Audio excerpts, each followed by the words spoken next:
नमस्कार भक्तों, आज के इस पवित्र वीडियो में हम सुनेंगे मोक्षदा एकादशी की अद्भुत व्रत कथा। वह कथा जो स्वयं भगवान श्री कृष्ण ने युधिष्ठिर महाराज को सुनाई थी। इस एकादशी के व्रत से पितरों का उद्धार, सभी पापों का नाश और मोक्ष की प्राप्ति होती है। चलिए शुरू करते हैं। सबसे पहले जान लेते हैं मोक्षदा एकादशी का महत्व। भगवान श्री कृष्ण कहते हैं, हे युधिष्ठिर, मार्गशीर्ष माह के शुक्ल पक्ष की एकादशी को मोक्षदा एकादशी कहा जाता है। इस व्रत को करने से मनुष्य अपने पापों से मुक्त होता है और उसके पितरों को भी स्वर्ग की प्राप्ति होती है। मोक्षदा एकादशी की कथा। बहुत समय पहले चंपकवन नाम के एक विशाल और समृद्ध राज्य में वैखानस नाम का एक धर्मपरायण राजा शासन करता था। राजा न्यायप्रिय, दयालु और सत्यवादी था। उसके राज्य में हर ओर खुशहाली थी। लेकिन एक दिन राजा ने एक भयानक सपना देखा। सपने में उसने देखा कि उसका स्वर्गवासी पिता नरक में बहुत कष्ट भोग रहा है। वह चिल्ला रहा था, पुत्र, मेरी इस पीड़ा का कारण तुम हो, मुझे इस दुख से मुक्त कराओ। राजा यह सपना देखकर कांप उठा।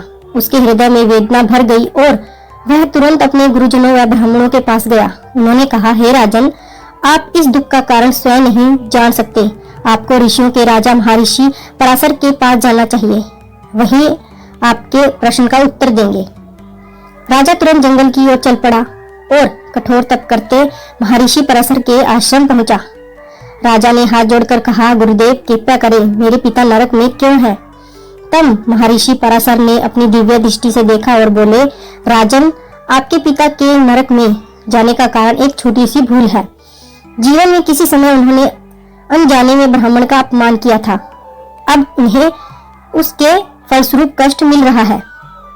लेकिन एक उपाय है जिससे आपके पिता तुरंत मुक्त हो जाएंगे। राजा ने उत्साह से पूछा, वह उपाय क्या है गुरुदेव?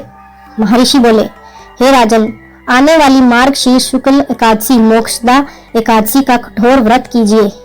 उस व्रत का संपूर्ण फल अपने पिता को समर्पित कर दीजिए। तुरंत उनके दुखों का अंत हो जाएगा। राजा ने अगले दिन से ही उपवास, ध्यान और भगवान विष्णु की उपासना शुरू कर दी। जब मोक्षदा एकादशी आई तो राजा ने पूरे नियमों से व्रत किया और अगले दिन द्वादशी को ब्राह्मणों को दान देकर सारे पुण्य अपने पिता को अर्पित कर दिए। उसी क्षण अचानक एक तेज प्रकाश आकाश में फैला और राजा के सामने उनका पिता दिव्य स्वरूप में प्रकट हो गया। उन्होंने कहा, पुत्र, तुम्हारे इस महान व्रत और पुण्य से मुझे मोक्ष मिल गया है। तुम्हारी भक्ति और सेवा अमर हो गई है। यह कहते ही वे तेज प्रकाश के बीच स्वर्ग के लिए प्रस्थान कर गए। राजा की आंखों से खुशी के आंसू बहने लगे।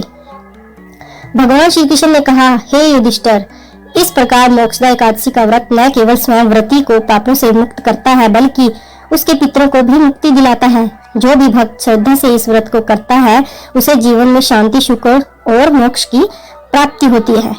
तो भक्तों, यह थी मोक्षदा एकादशी की पावन कथा। अगर आपको यह कथा अच्छी लगी हो तो वीडियो को लाइक, शेयर और चैनल को सब्सक्राइब जरूर करें। जय श्री कृष्ण। धन्यवाद।